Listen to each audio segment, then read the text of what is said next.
नमस्कार दोस्तों, मैं विजय एस यादव आप लोगों का टीजीटी पीजीटी आर्ट की क्लास में स्वागत करता हूं।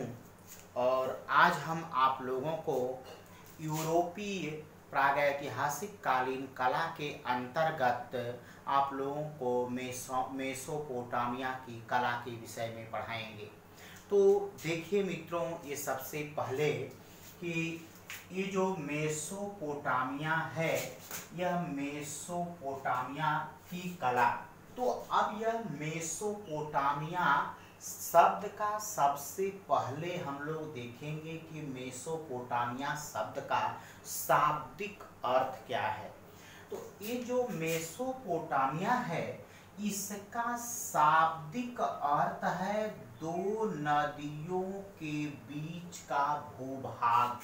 यानी दो नदी हैं, तो दो नदियों के बीच का जो भूभाग होता है तो उसे तो ऐसे सामान्यतः दो आव क्षेत्र कहा जाता है, लेकिन उसका शाब्दिक अर्थ होता है मेसोपोटामिया। यानी दो नदियों के बीच का भूभाग ही कहलाता है मेसोपोटामिया। और ये मेसोपोटामिया का इस समय वर्तमान जो क्षेत्र है वह सऊदी अरब में इराक है। यानी देश इराक है और इसी इराक देश की यह सभ्यता है मेसोपोटामिया की सभ्यता। और ये मेसोपोटामिया की सभ्यता भारतीय सैंधव सभ्यता के समकालीन है।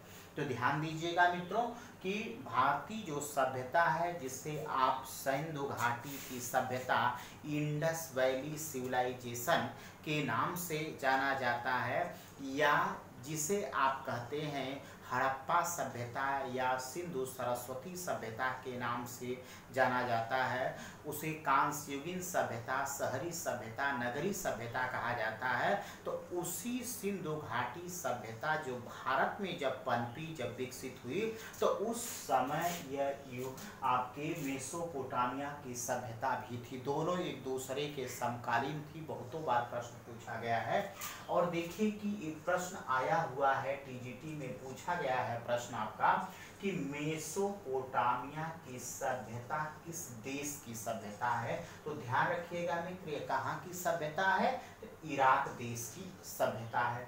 अब देखिए कि ये दो नदियों का जो बीच का भूभाग है, तो ये दो नदियों कौन कौन है? देखिए दजला एवं फरात, ये भी प्रश्न आया हुआ पूछा गया है कि दजला एवं फरात नदियों पर विकसित सभ्यता कौन थी? तो मेसोपोटामिया की सभ्यता थी।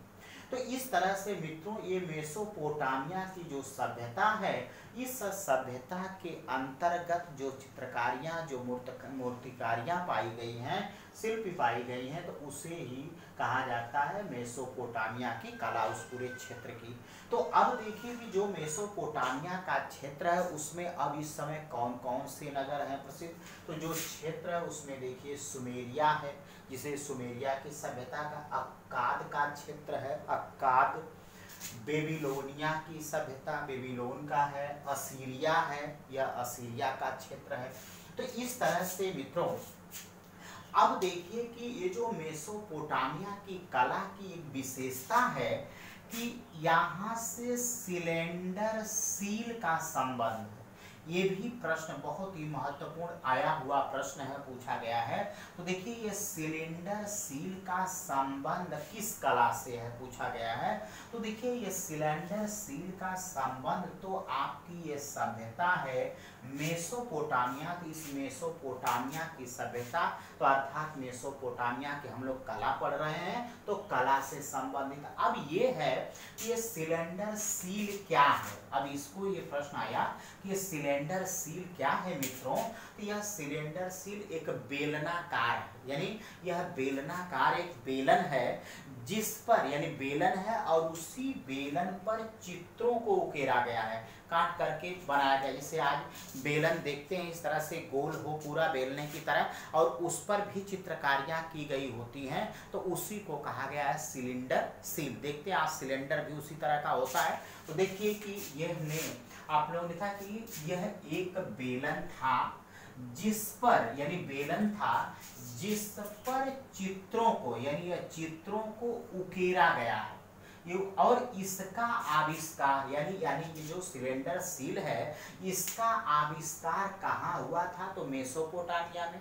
और ये मेसोपोटामिया में इसका आविष्कार लगभग 3500 ईसा पूर्व के आसपास हुआ था मित्रों। यानी 3500 ईसा पूर्व के आसपास इस मेसोपोटामिया की कला में सिलेंडर सील का प्रयोग हुआ था, आविष्कार हुआ था। और यह एक बेलनाकार है और इसी पर उत्कीर्ण करके उकेर करके चित्रों को बनाया जाता था मित्रों। अब देखिए कि इस तरह से जो भारत में तो कहा जाता है कि जो तांबा का प्रयोग हुआ तो मानव सबसे पहले तांबा का प्रयोग किया और ये तांबे का जो सबसे प्राचीनतम जो सबसे पहले जो साक्ष्य पाया गया यह आपके कानपुर में बिठूर नामक स्थान से पाया गया सबसे पहले। लेकिन अब देखिए कि यहाँ विश्व की बात की जाती है कि विश्व में अगर पूछा जाए कि सबसे पहले तांबे का साक्ष्य कहाँ से पाया गया था या कहाँ के लोगों ने प्रयोग किया था तो इसी मेसोपोटामिया की कला के अंतर्गत ये देखिए विश्व में सुमेर नगर के लोगों यानी ये सुमेर का जो क्षेत्र है इसी सुमेर के लोगों ने ही सबसे पहले इस तांबे का प्रयोग किया था। यानी तांबे धातु का लोगों ने प्रयोग किया और यह लगभग 4500 ईसा पूर्व में किया था इन लोगों ने। यानी 4000 यानी ईसा मसीह के जन्म से 4500 वर्ष पहले इन लोगों ने तो 4500 उधर और 2000 इधर अगर कर दिया जाए तो 4 2 6 6500 वर्ष पहले की बात है। तो उस समय इन लोगों ने ये तांबे का सबसे पहले प्रयोग किया था। अब देखिए ये सुमेरियाई जो लोग थे ये सुमेरिया के जो लोग इन लोगों की जो लिपि है उस लिपि को कहा जाता है किलाक्षर लिपि के नाम से जाना जाता है। यानी इसे किलाक्षर लिपि की संज्ञा जैसे आज आप जो अक्षरों की बनावट है जैसे आप कहते हैं ब्राह्मी लिपि है, देवनागरी उसी का आधुनिक नाम है, आर्मेइक है, यूनानी है, खरोष्ठी लिपि है जो आप दाएं से बाएं की तरफ लिखते हैं। तो उसी तरह से ये सुमेरिया के जो लोग हैं इन लोगों की जो लिपि है उस लिपि को कहा जाता है किलाक्षर लिपि के नाम से जाना जाता है। अब देखिए कि ये जो सुमेरियाई चित्रकला है तो इस सुमेरियाई चित्रकला के साक्ष्य पाए गए हैं और इन्हें रिलीफ चित्रों के रूप में मिलते हैं। यानी रिलीफ चित्रों के रूप में क्रम से चित्रों को बनाया गया है। इस तरह से क्रम के रूप में चित्र मिलते हैं। लेकिन इनके साथ साथ एक विशेषता ये है कि क्रम से जो चित्रों को बनाया गया एक तरफ से जो है लेकिन इसके साथ साथ इसमें मूर्ति कला का भी साक्ष्य पाया गया। यानी ये मूर्ति कला यानी यहाँ पे मूर्तियां भी बनाई गई हैं और इन मूर्तियों के जो साक्ष्य पाए गए हैं मित्रों तो ये देखिए कि ये उर नगर है मेसोपोटामिया के अंतर्गत एक उर नगर है और उर नगर से काष्ठ निर्मित। तो काष्ठ का मतलब आप जानते हैं लकड़ी यानी लकड़ी से निर्मित लकड़ियों की जो कला बनाई निर्मित ये हिगाट नामक एक मूर्ति मिली है। यानी एक मूर्ति देवी की मूर्ति बनाई गई है और उस मूर्ति का नाम इन लोगों ने दिया है हिगाट नाम दिया हुआ है। और यह पत्थर की नहीं बनी हुई है, तांबा सोना की नहीं बनी हुई है बल्कि यह किसकी बनी हुई है काष्ठ। काष्ठ में लकड़ी। तो ये जो है यहाँ से उरनगर से मूर्ति का साक्ष्य पाया गया है। और इसके साथ साथ जो है कि ये रानी पुब्बी की एक बीड़ा मिली है।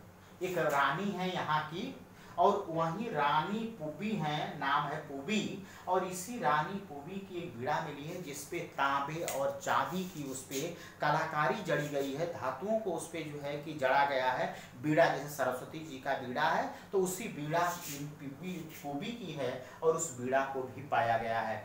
तो इस तरह यानी बीड़ा को भी बनाया गया। ये भी तो देखते हैं पत्थरों की लकड़ी की वो भी तो मूर्तिकारी है तो मूर्ति बनाई गई है। अब देखिए मित्रों इस तरह से आप ये मेसोपोटामिया की जो मुहरें हैं ये मुहरें एक विशेषता है कि ये मुहरें बेलनाकार हैं मित्रों। और ये बेलनाकार जो इनकी मुहरें हैं इन मुहरों पर भी चित्रकारियां की गई हैं और ये मेसोपोटामिया की चित्रकला की एक प्रमुख विशेषता मानी जाती है। और इसमें बेलनाकार तो इसमें मुहरों पर जो बेलनाकार मुहरें हैं, इन मुहरों पर देखिए पशुओं की, पक्षियों की और पौराणिक कथाओं यानी पौराणिक कथाओं का भी चित्रण किया गया है। इस तरह से यानी मेसोपोटामिया के मुहरें कैसी हैं, तो बेलनाकार मुहरें यहाँ से पाई गई हैं और इन मुहरों पर पशुओं, पक्षियों, पौराणिक कथाओं का चित्रण किया गया है मित्रों। तो इसी तरह से देखते हैं कि भारत में जो सैंधव सभ्यता है, तो सैंधव सभ्यता की जो मुहरें पाई गई हैं, वर्गाकार मुहरें पाई गई, उस पर भी पशुओं की चित्रकारियां की गई है। तो वैसे ही मेसोपोटामिया की जो मुहरें हैं वो बेलनाकार, अक्सर प्रश्न आता है, पूछा जाता है तुलनात्मक, यानी हड़प्पा की मुहरें कैसी वर्गाकार हैं और मेसोपोटामिया की मुहरें कैसे हैं, बेलनाकार हैं। तो इस तरह से मित्रों ये आपके मेसोपोटामिया की कला थी। अब हम अगली क्लास में अगले कला के विषय में पढ़ाएंगे आप लोगों को। धन्यवाद।